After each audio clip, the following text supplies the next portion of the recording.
Welcome to the AFR Saints channel, where we provide you daily content on your favorite team, the New Orleans Saints. Do us a favor and hit that subscribe button. Be sure to leave your comments below and smash that like button. Who dat? The New Orleans Saints are hosting Mason Graham from Michigan on a top 30 visit. If you're not familiar, in the NFL draft process, they're called top 30 visits because NFL teams are allowed to bring, you guessed it, 30 prospects to their facility for an in-person visit. So you can only have 30 of those, and Mason Graham of Michigan is getting one from the New Orleans Saints. Let me just be very candid here so I'm on the record, and I'll give you my opinion on this, and then we'll work from there, work forwards. My preference for the New Orleans Saints at 9 overall, that is realistic. I'm not going to sit here and tell you, take Cam Ward at 9. He ain't going to be there at 9, okay? Travis Hunter at 9. He ain't going to be there. So, realistic. My preference of what I think is a realistic possibility for the New Orleans Saints is Mason Graham at number 9, the defensive tackle from Michigan. If the draft went perfectly, that's what I would like to see play out.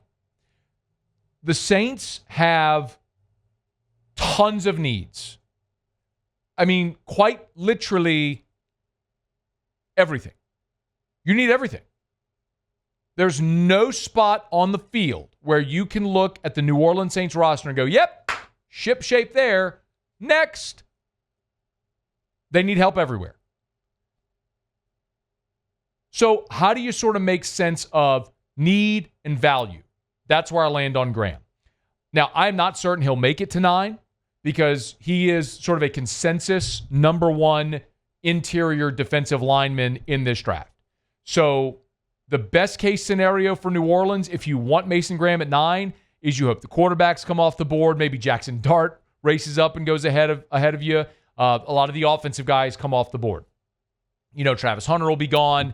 Maybe you look at some of the edge rushers, and you hope that as a result, with all the offensive players going, the defensive players fall, and then maybe Mason Graham is there. He's 6'3". Now, at Michigan this year, he was listed at 320, but at the Combine, he was at 296. Hashtag teams lie. The other thing I like about him is he'll be 22 in September, so he's not one of these like super seniors. He spent 3 years at Michigan. So he's not a guy that went 5 or 6 seasons, so you're seeing a guy go into the NFL at like 24 years old.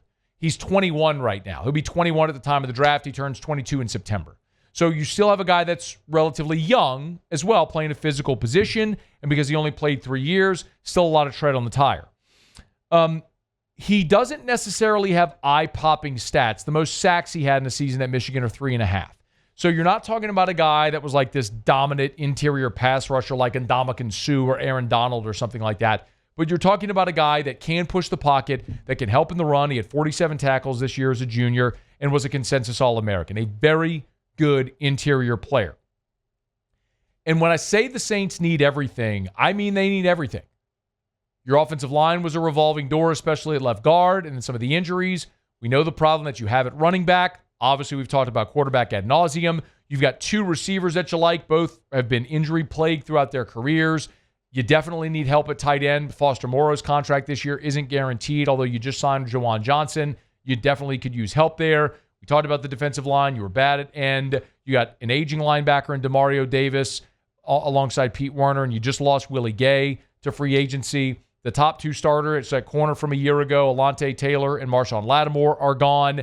And then you brought in Justin Reed at safety, and you bring Tyrann Mathieu back. But Tyrann is getting older. You could certainly use a depth piece there and potential future starter. If there's a safety, you can maybe even play in the nickel for you. You need help everywhere. I think I just summarized it pretty successfully.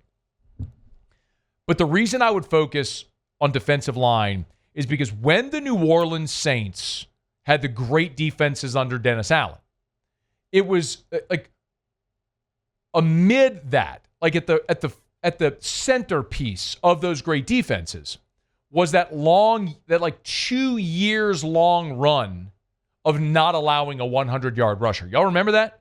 The Saints set an NFL record for consecutive games without allowing a 100-yard rusher. It was crazy. Well, last year, the New Orleans Saints were 31st in the NFL in rush defense. Only the Carolina Panthers allowed more rushing yards than the New Orleans Saints. You were terrible against the run, and you were 20th in sacks with 39. So you were bottom half of the league in sacks, and you were second to last in run defense. Your defensive front was the cornerstone of your defense. It is bad now. It's bad. And when I look at the roster and what you have, listen, I'm excited about Brian Brzee. I think he really showed progress in year 2, and I think he'll continue getting better. And I love adding Devon Gottschall for all the reasons we've talked about, not just because he's an LSU guy who's from Louisiana, because he's a 330-pound, true zero-tech nose who could push the pocket, who can help against the run, he can pressure the quarterback. You got him affordably. I mean, you traded a 7th-round pick for him. He's on a very affordable deal.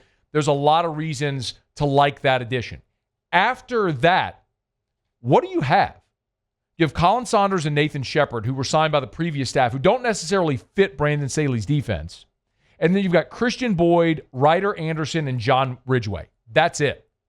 Now, I could look at Saunders and Shepard and say, will they even be back this year?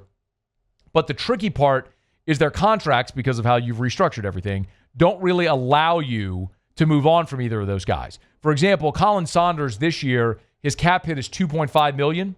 His dead cap number is $4.6. So it would cost you more for Colin Saunders not to be on your roster this year than to have him on the roster.